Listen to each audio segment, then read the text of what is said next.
आज पढ़ना है आर्टिकल 129 से। 129 क्या है, ठीक है। अब देखो 129 क्या है। हाँ, ये कंटेम्प्ट ऑफ कोर्ट, दो चीजें आता है 129 में। एक आता है कंटेम्प्ट ऑफ कोर्ट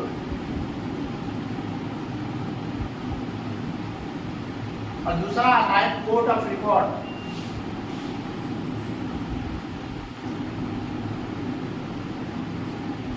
ठीक है, आर्टिकल 129 में दो चीजें आता है।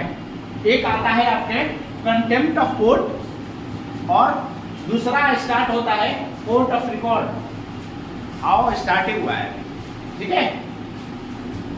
कंटेम्प्ट ऑफ कोर्ट और कोर्ट ऑफ रिकॉर्ड, अब ये दो अलग चीजें हैं। क्या क्या चीजें, देखो, यदि कंटेम्प्ट ऑफ कोर्ट में ये इसलिए होता है जब सुप्रीम कोर्ट, हाई कोर्ट या अदर कोर्ट की यदि उसकी जजमेंट है, उसके खिलाफ तुमने गलत बोला है या कोर्ट को कंटेम्प्ट किया है, ऐसा चीजें जो उसने कभी करा नहीं है, या न्यूज़पेपर में आपने ऐसे छाप दिया जो कोर्ट की जो अथॉरिटी है उसको आपने चैलेंज किया है, इस केस में आर्टिकल 129 का यूज करता है सुप्रीम कोर्ट और कंटेम्प्ट ऑफ कोर्ट लगा देता है, ठीक है ना। ये व्यक्ति न्यूज़पेपर किसी के भी खिलाफ हो सकता है, किसी भी अथॉरिटी के खिलाफ हो सकता है कंटेम्प्ट ऑफ कोर्ट। कहने का मतलब सिंपल सा है, सुप्रीम कोर्ट कहता है मैं या मेरे नीचे जितने भी संस्थाएं हैं कोर्ट का, हाई कोर्ट हो, सबऑर्डिनेट कोर्ट हो या ट्रिब्यूनल है, कोई भी कोर्ट हो, यदि उनके खिलाफ आपने गलत चीजें बोला, गलत चीजें लिखा, तो मैं आपको सू करूंगा, कोर्ट में बुलाऊंगा मैं और आप पे पेनाल्टी ठोका जाएगा यदि ये एलिगेशन सही निकला तो। लेकिन फेयर आपने लिखा है जजमेंट के बारे में, फेयर का मतलब होता है सही चीज सही तरीके से लिखा है, तो उस केस में नहीं होगा। ये तभी होता है जब आपने उसकी अथॉरिटी को चैलेंज किया है सुप्रीम कोर्ट के, ठीक है ना।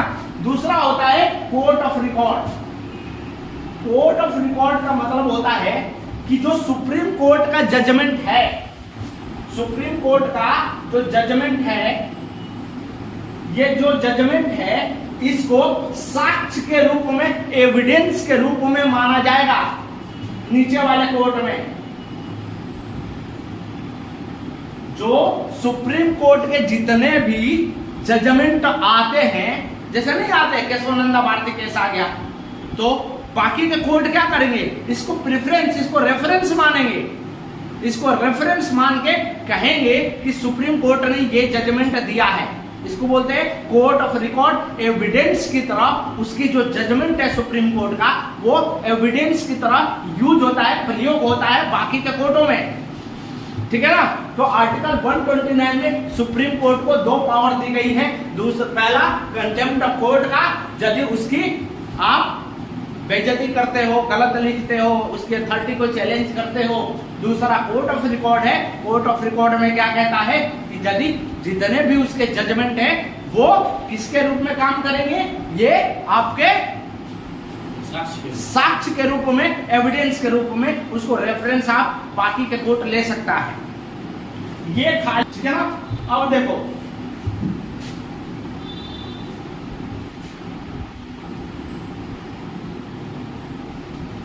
दूसरा है महत्वपूर्ण अनुच्छेद 131,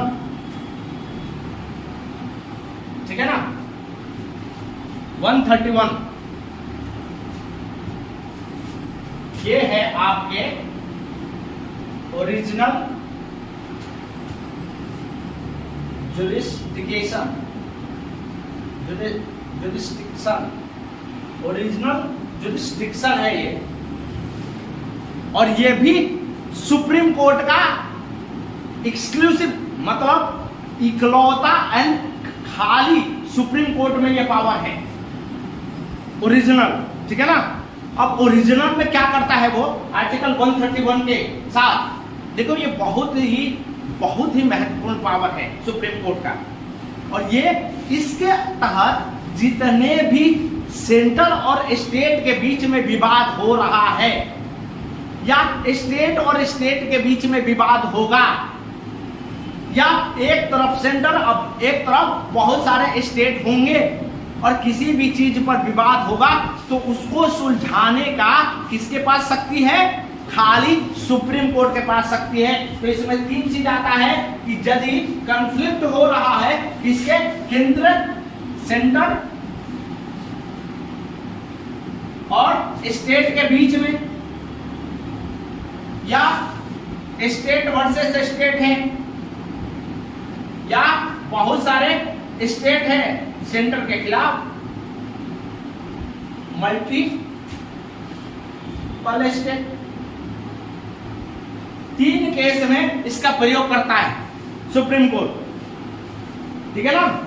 ओरिजिनल जुडिशियल में इसका तीन चीजें का है, सेंटर और स्टेट का बीच का झगड़ा, स्टेट वर्सेस स्टेट का झगड़ा और सेंटर वर्सेस मल्टीपल स्टेट का झगड़ा। ठीक है ना? अब देखो इसमें कौन सा ऐसा चीजें है जो आर्टिकल 131 में सुप्रीम कोर्ट नहीं कर सकता है? ये तो कर सकता है। क्या चीजें हैं जो नहीं कर सकता है? तो वो नहीं करने में क्या क्या चीजें आती है? देखो कोई भी ट्रीटी या कोई भी ट्रीटी जो है वो